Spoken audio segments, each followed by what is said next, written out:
আমি এটা যেতে চাই না। বাংলাদেশ এইসব ব্যাপারে আমি মনে করি যে পরস্পরকে সতর্ক করতেই পারে এবং করা উচিত। কিন্তু আরও কিছু ইস্যুতে তাদের অত নাক গলানোর বিষয় না। কিন্তু 32 নম্বর ইস্যুতে মনে করেন না বাংলাদেশে কাকে কি গ্রেপ্তার করলো, শেখ হাসিনাকে কি করছে, সেগুলো নিয়ে তাদের নাক গলানোর কিছু নয়। কিন্তু 32 নম্বর ইস্যুতে আমি মনে করি যে না, তাদের বিবৃতি দেওয়াটা মহা অপরাধ কিছু হয়নি, কারণ এটা ইন্টারন্যাশনাল মিডিয়াতে এমনভাবে এসেছে। আজকে যদি স্টেট ডিপার্টমেন্ট এটা নিয়ে কিছু বলতো, কেউ কোয়েশ্চেন করলে, তাহলে কি আমরা বলতাম তোমরা এটা বলতে পারবে না? কারণ এটা এমন একটা ঘটনা ঘটেছে, বাংলাদেশের মুক্তিযুদ্ধের সঙ্গে সম্পর্কিত একটা অধ্যায়। এটা শুধু শেখ হাসিনার বাপের বাড়ি এটা ধরা কোনো উচিত না।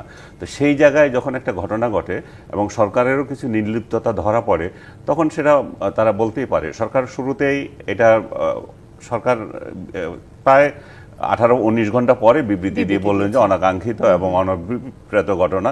পরবর্তী লাইনেই আবার এটা দায়ী করলেন যে শেখ হাসিনার বক্তৃতার কারণে এটা ঘটেছে। অবভিয়াসলি শেখ হাসিনার কিছু অ্যাক্টিভিটিস সে ভারত থেকে যেগুলো করছে, এগুলো বাংলাদেশের অভ্যন্তরীণ রাজনীতিতে প্রভাব ফেলতেছে এবং এটা অনাকাঙ্ক্ষিত, এবং ভারতকে কড়া ভাষায় বলা উচিত এগুলো যাতে তিনি বন্ধ করেন। কিন্তু বাংলাদেশ সরকার যে বিবৃতি দিয়েছে সেটা একটা হাস্যকর বিবৃতি শেখ হাসিনার বক্তৃতার প্রেক্ষিতে। শেখ হাসিনার বক্তৃতা ওই দিন শুরু হওয়ার আগে এটা ভাঙচুর শুরু হয়ে গেছে, এবং তার বক্তৃতার প্রেক্ষিতে যদি কেউ কিছু করতে পারে তার মানে কি দাঁড়ায়? এটা দাঁড়ায় যে আপনার কথায় আমি যদি উত্তেজিত হয়ে যাই, আমি যা ইচ্ছা তা করতে পারবো, সরকার সেটা অনুমোদন দিচ্ছে, তাই না? সরকার সেটা অনুমোদন দিতে পারে না। বক্তৃতার কথায় কি হবে না হবে সেটা সরকার অ্যাকশন নেবে।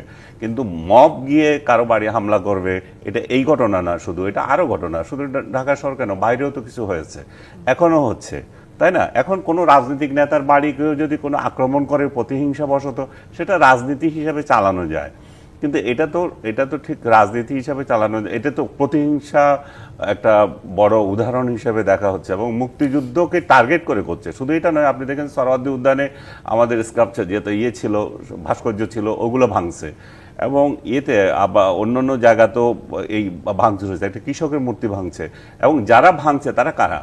তারা দেখাচ্ছে যে তারা কে, তারা আইসিস এর লাগাচ্ছে, আল কায়দার আপনার ব্যানার লাগাচ্ছে। তার মানে কি, ভারতের মিডিয়া উঠে পড়ে লেগেছে আমাদের বাংলাদেশের বিরুদ্ধে বদনাম করার জন্য, যে ডক্টর ইউনূসের মাধ্যমে বাংলাদেশে একটা জঙ্গি রাষ্ট্র প্রতিষ্ঠা হচ্ছে।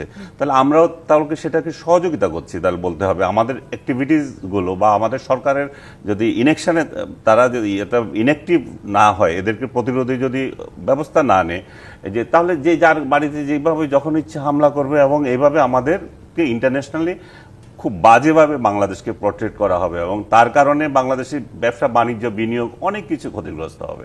ধন্যবাদ আনিস সালামকে।